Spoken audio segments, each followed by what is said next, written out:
Alors M-Provence a vocation à soutenir les acteurs économiques du territoire et notamment les startups. Phénotech est une de ces startups. Ça grésille d'ailleurs, hein, ça commence à marcher. Qu'est-ce que c'est que cet appareil, Bruno Davoine ? Voilà, cet appareil n'est pas une glace pour l'été, c'est un vidéophone connecté à Internet. En fait, cet appareil remplace une sonnette. Ouais. Et lorsqu'un visiteur sonne à votre porte, vous pouvez, via votre smartphone, lui répondre, le voir, puisqu'il est équipé d'une caméra, le voir, lui parler.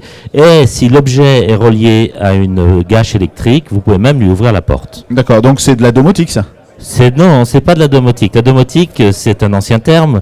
Il y a une partie de domotique. C'est toujours plaisir de recevoir les créateurs de start-up parce qu'il faut bien comprendre qu'on est bien décalé. Mais c'est bien, c'est bien. Non, mais la domotique, en fait, c'est rajouter de la mobilité à un objet. C'est ce qu'on a fait. À la base, on a rajouté de la mobilité à un objet que tout le monde connaît, qui est l'interphone. Mais on est allé plus loin. On a rajouté de l'intelligence. Et c'est pour ça que maintenant, on parle plus de domotique et on parle de smart home. Smart veut dire intelligent. On a rajouté de l'intelligence à l'objet. L'objet est équipé, par exemple, d'un détecteur de mouvement.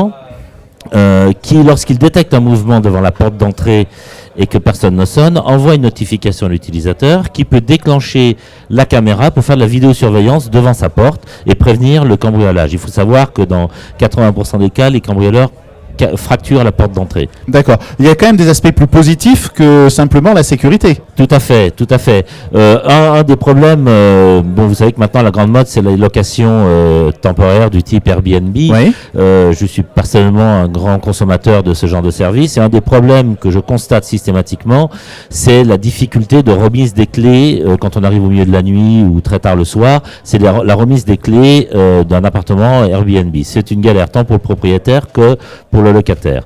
Avec nos systèmes, on a développé un système de clés virtuelles, c'est-à-dire que l'objet peut lire des QR codes que l'on génère, qui sont uniques et qui sont valables pour une certaine durée.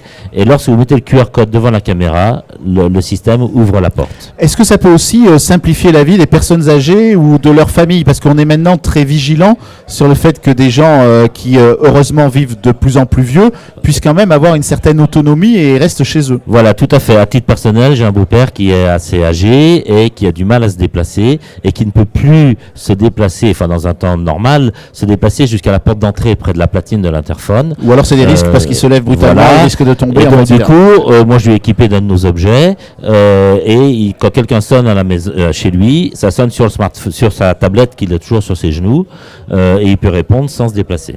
Phénotech a des concurrents ?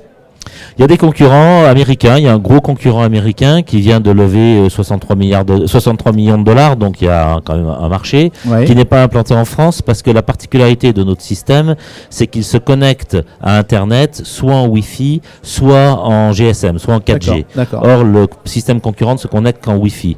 Donc en France, comme les portillons des maisons sont en général assez éloignés, on est plutôt en 4G.